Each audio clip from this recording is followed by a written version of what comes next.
नमस्कार। आकाशवाणी से प्रस्तुत है समाचार प्रभात।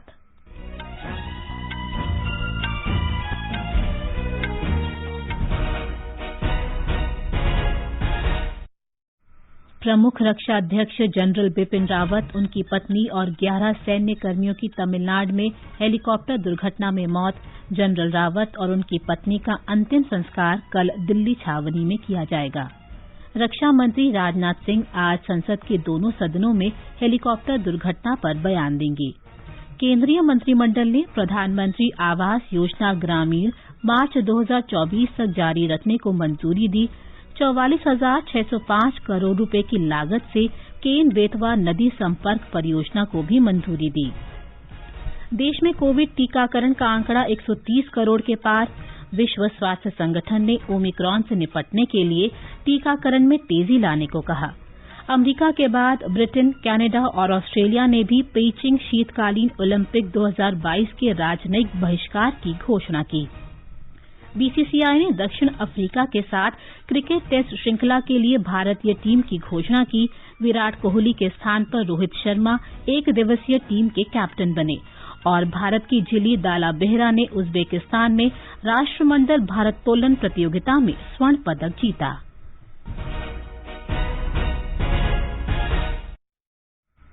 समाचार प्रभात में फरहत नाज के साथ मैं प्रियंका अरोड़ा। देश कोविड टीकाकरण अभियान के अंतर्गत 150 करोड़ टीके लगाने की दिशा में निरंतर आगे बढ़ रहा है। कोरोना वायरस का नया वेरिएंट मिलने से चिंताएं बढ़ी हैं। आपसे हमारी अपील है कि यथाशीघ्र दोनों टीके लगवाएं और अन्य लोगों को भी टीके लगवाने के लिए प्रेरित करें।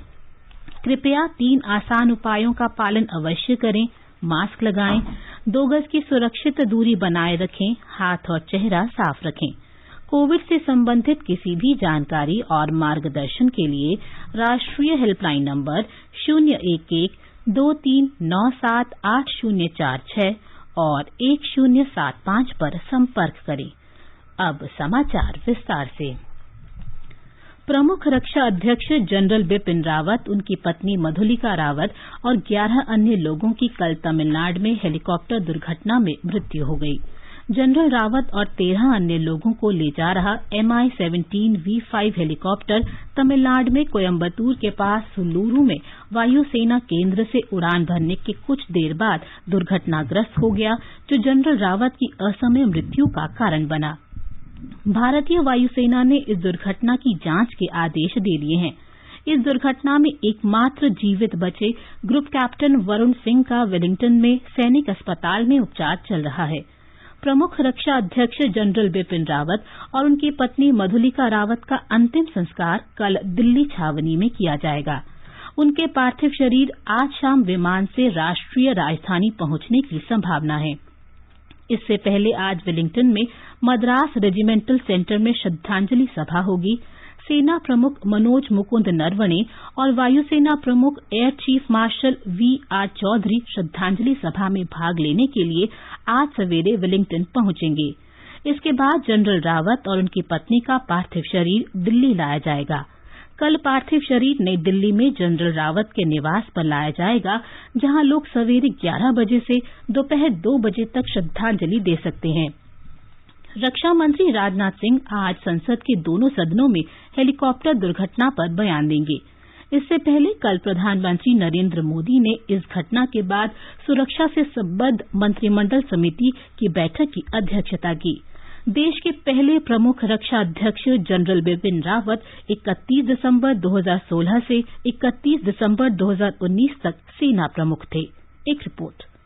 जनरल बिपिन रावत राष्ट्रीय रक्षा अकादमी, रक्षा सेवा स्टाफ कॉलेज और राष्ट्रीय रक्षा कॉलेज के पूर्व छात्र थे। उन्हें 16 दिसंबर 1978 को इन्फेंट्री की 11वीं गोरखा राइफल्स की 5वीं बटालियन में नियुक्त किया गया था। सेना में अपने विशिष्ट करियर के दौरान बिपिन रावत ने पूर्वी क्षेत्र में वास्तविक नियंत्रण रेखा के साथ एक इन्फेंट्री बटालियन, एक राष्ट्रीय राइफल सेक्टर, कश्मीर घाटी में एक इन्फेंट्री डिवीजन और उत्तर पूर्व में एक कोर की कमान संभाली। बिपिन रावत ने कांगो लोकतांत्रिक गणराज्य में एक बहुराष्ट्रीय ब्रिगेड की भी कमान संभाली थी। एक सेना कमांडर के रूप में उन्होंने पश्चिमी मोर्चे की कमान संभाली और थल सेनाध्यक्ष का का पद संभालने से पहले उन्हें उप थल सेना अध्यक्ष नियुक्त किया गया। जनरल 31 दिसंबर 2016 से 31 दिसंबर 2019 तक थल सेनाध्यक्ष थे। पहले चीफ ऑफ डिफेंस स्टाफ के रूप में बिपिन रावत ने 1 जनवरी 2020 को पदभार ग्रहण किया। सेना में उनकी सेवा के दौरान उन्हें कई वीरता और विशिष्ट सेवा पुरस्कारों से सम्मानित किया गया। नसीम नकवी के साथ भूपेंद्र सिंह, आकाशवाणी समाचार, नई दिल्ली।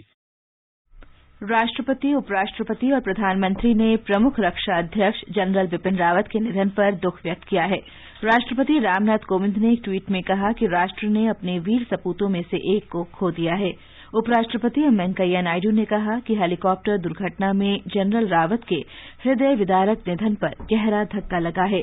प्रधानमंत्री नरेंद्र मोदी ने कहा है कि जनरल रावत एक अद्वितीय सैनिक और सच्चे देशभक्त थे, जिन्होंने सशस्त्र बलों और सुरक्षा उपकरणों के आधुनिकीकरण के क्षेत्र में उल्लेखनीय काम किया। प्रधानमंत्री ने कहा कि देश जनरल बिपिन रावत की बहुमूल्य सेवाओं को कभी नहीं भूलेगा। रक्षा मंत्री राजनाथ सिंह ने कहा कि हेलीकॉप्टर दुर्घटना में प्रमुख रक्षा अध्यक्ष जनरल रावत की असमय मृत्यु देश तथा सशस्त्र बलों के लिए अपूरणीय क्षति है। प्रमुख रक्षा अध्यक्ष जनरल बिपिन रावत, उनकी पत्नी और 11 अन्य लोगों की हेलीकॉप्टर दुर्घटना में असामयिक निधन पर विश्व भर के देशों से भी शोक संदेश मिल रहे हैं। अमेरिका के विदेश मंत्री एंटनी ब्लिंकन ने कहा कि जनरल रावत को असाधारण व्यक्तित्व के रूप में याद किया जाएगा, जिन्होंने देश की सेवा की और भारत अमेरिका रक्षा संबंधों को मजबूत करने में योगदान दिया। अमेरिका के रक्षा मंत्री लॉयड जे ऑस्टिन ने कहा कि जनरल रावत ने अमेरिका भारत रक्षा साझेदारी पर अपनी अमिट छाप छोड़ी।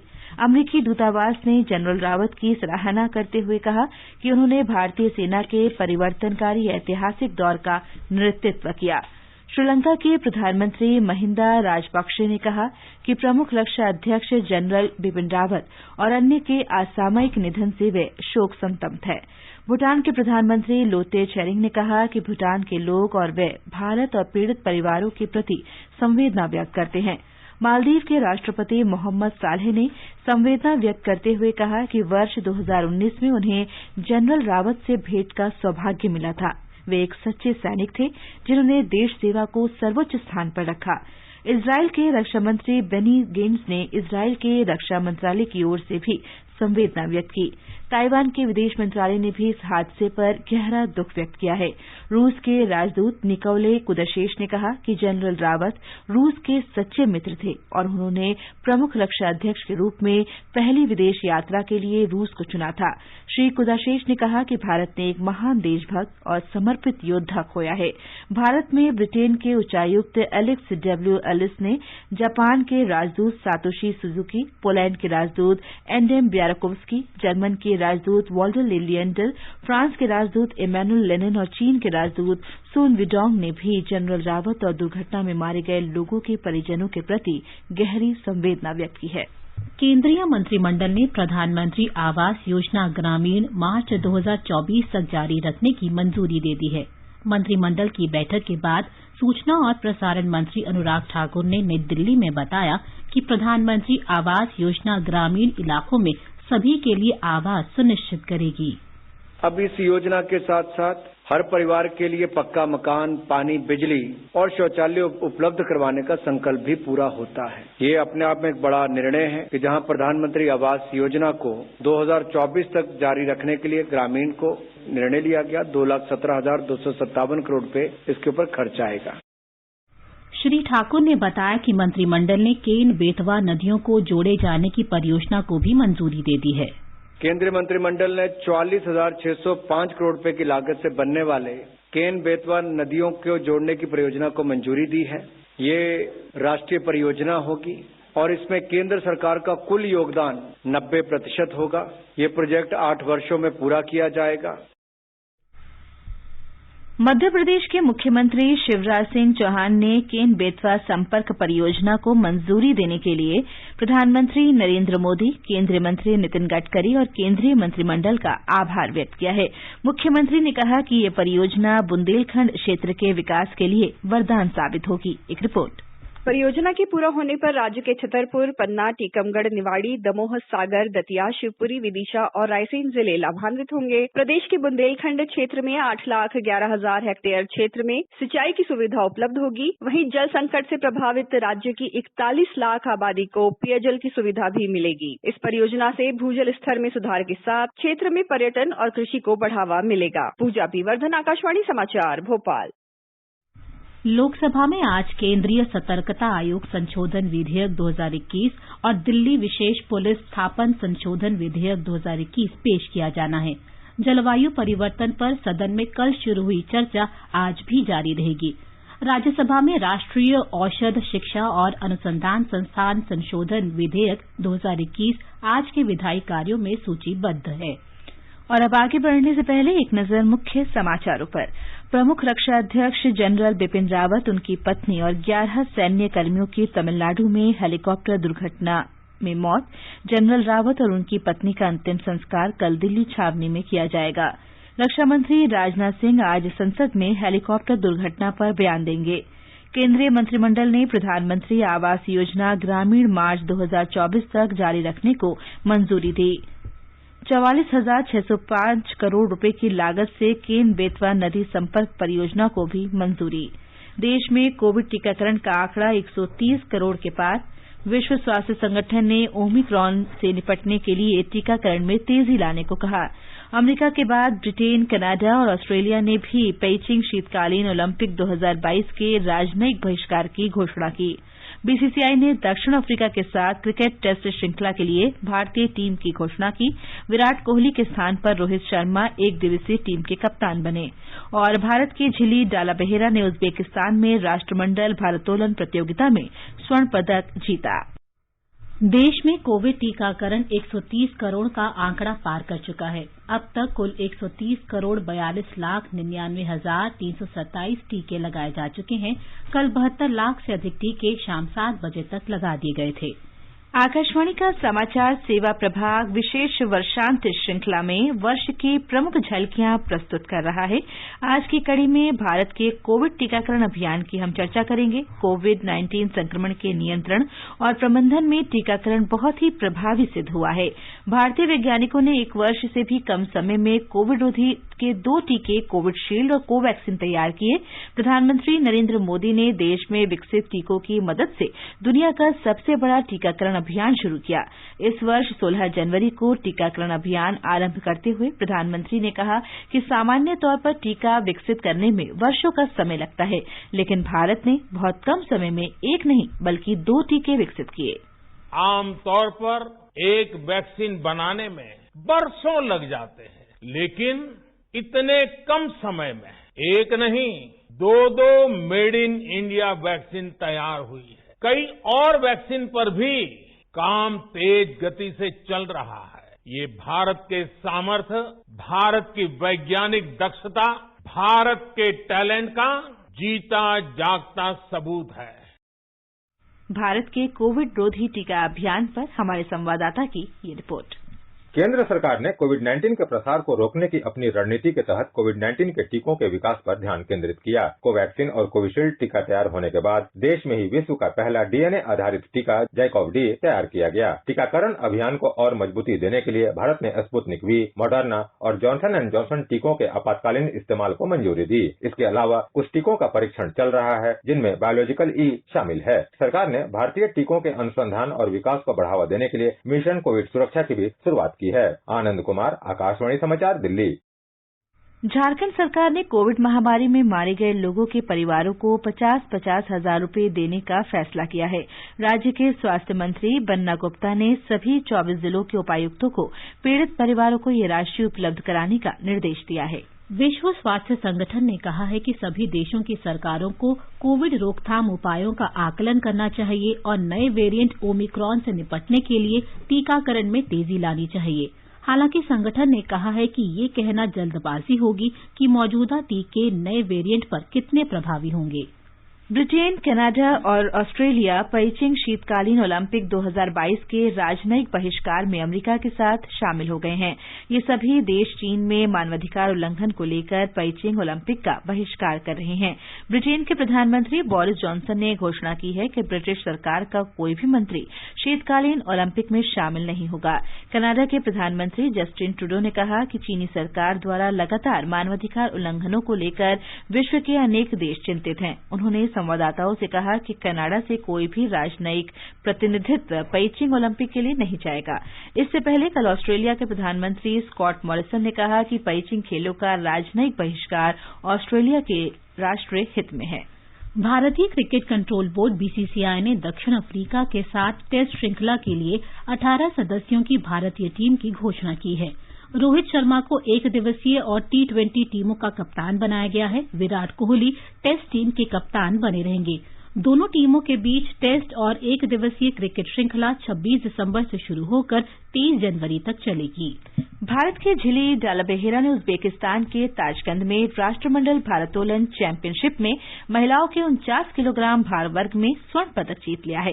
झिली ने स्नैच में 73 किलोग्राम तथा क्लीन और जर्क में 94 किलोग्राम वजन के साथ कुल 167 किलोग्राम वजन उठाकर स्वर्ण पदक हासिल किया। आजादी का अमृत महोत्सव कार्यक्रम के अंतर्गत आकाशवाणी समाचार अपनी श्रृंखला वीर गाथा में प्रत्येक बृहस्पतिवार परिक्रमा कार्यक्रम में प्रमुख क्रांतिकारियों की प्रेरक कहानी प्रस्तुत करता है। आजादी के अमृत महोत्सव के पावन अवसर पर आकाशवाणी समाचार के कार्यक्रम परिक्रमा में गुरुवार को शाम 4:45 पर सुनिए देश की आजादी की लड़ाई में अपना अमूल्य योगदान देने वाले भारतीय स्वतंत्रता संग्राम के सिपाही की वीर गाथा।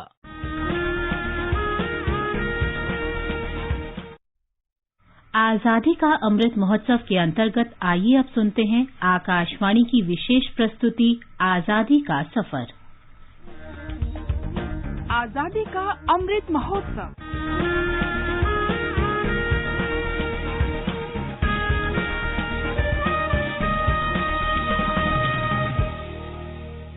आजादी का सफर आकाशवाणी के साथ एक राष्ट्र का जन्म। भारत का गौरवशाली स्वतंत्रता संग्राम आधुनिक विश्व के अब तक के सबसे बड़े संघर्षों में से एक है। आकाशवाणी समाचार आपके लिए प्रतिदिन इस संग्राम की एक झलक लेकर आता है।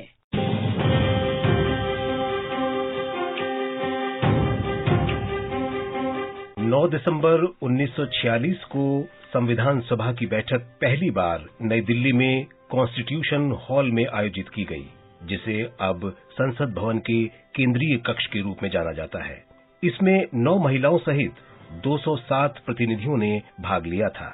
आचार्य कृपलानी ने दिन में 11 बजे सभा के अस्थायी अध्यक्ष डॉक्टर सच्चिदानंद सिन्हा के परिचय के साथ उद्घाटन सत्र की शुरुआत की। डॉक्टर सिन्हा ने विभिन्न देशों से प्राप्त सद्भावना संदेश पढ़े। उद्घाटन भाषण और उपसभापति के नामांकन के बाद सदस्यों से औपचारिक रूप से अपना परिचय पत्र प्रस्तुत करने का अनुरोध किया गया। पहले दिन की कार्यवाही सभी उपस्थित 207 सदस्यों द्वारा अपना परिचय पत्र प्रस्तुत करने और रजिस्टर पर हस्ताक्षर करने के बाद समाप्त हुई। आकाशवाणी दिल्ली ने इस समूची कार्यवाही का प्रसारण किया। शुद्ध सुंदर अति मनोहर मंत्र वंदे मातरम। आज की इस कड़ी में हम स्वतंत्रता सेनानी राज नारायण मिश्रा को भी याद कर रहे हैं, जो 9 दिसंबर 1944 को शहीद हो गए थे। उत्तर प्रदेश के लखीमपुर खीरी के रहने वाले राज नारायण समाजवाद में दृढ़ विश्वास रखते थे। उन्होंने भारत छोड़ो आंदोलन 1942 के दौरान अपने समूह के साथ ब्रिटिश प्रतिष्ठानों पर छापों का नेतृत्व किया।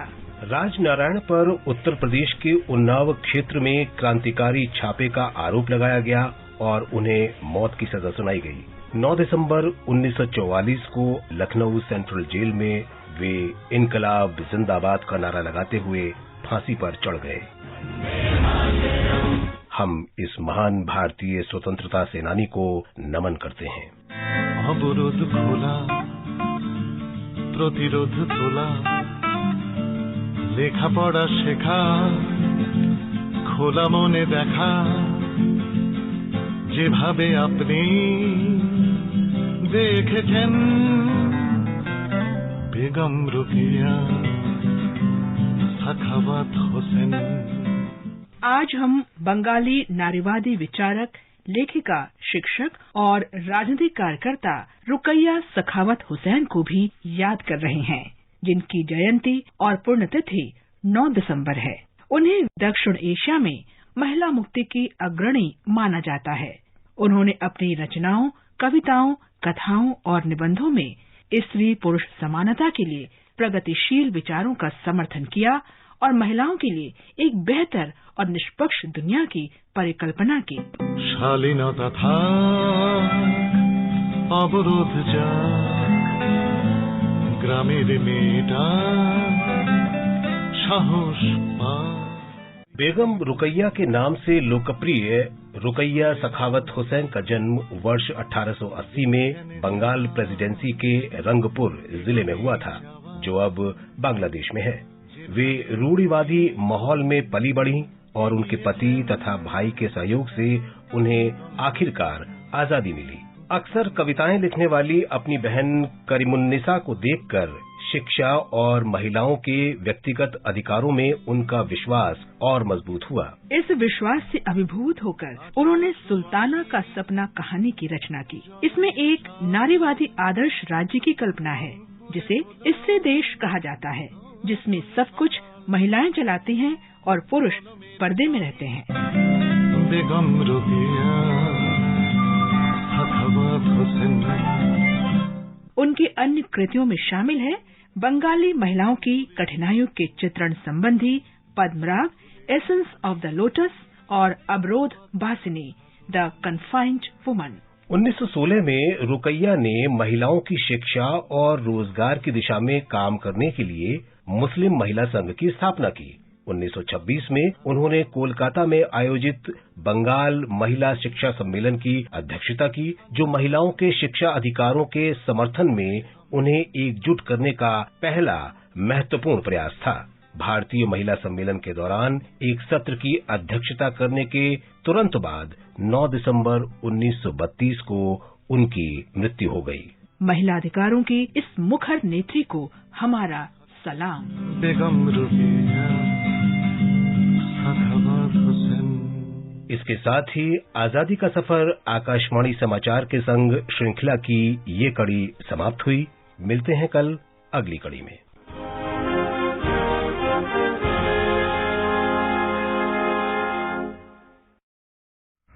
आजादी का अमृत महोत्सव के लिए सभी उपभोक्ताओं को शुभकामनाएं।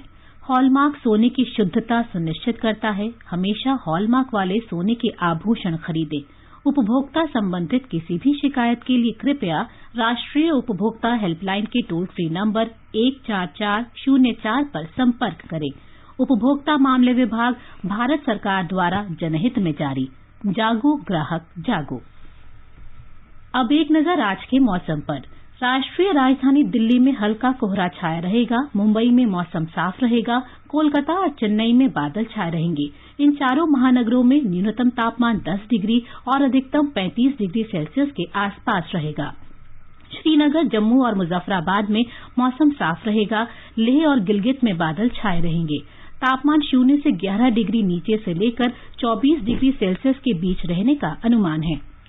विशाखापट्टनम, हैदराबाद, बेंगलुरु में बादल छाए रहने और तिरुवनंतपुरम तथा पुदुचेरी में हल्की वर्षा होने की संभावना है। इन शहरों में तापमान 19 डिग्री सेल्सियस से 32 डिग्री सेल्सियस के बीच रह सकता है। देश के पूर्वोत्तर हिस्सों में गुवाहाटी, आइजॉल, ईटानगर, गंगटोक और इम्फाल, शिलांग तथा अगरतला में कोहरा और बादल छाए रहने का अनुमान है।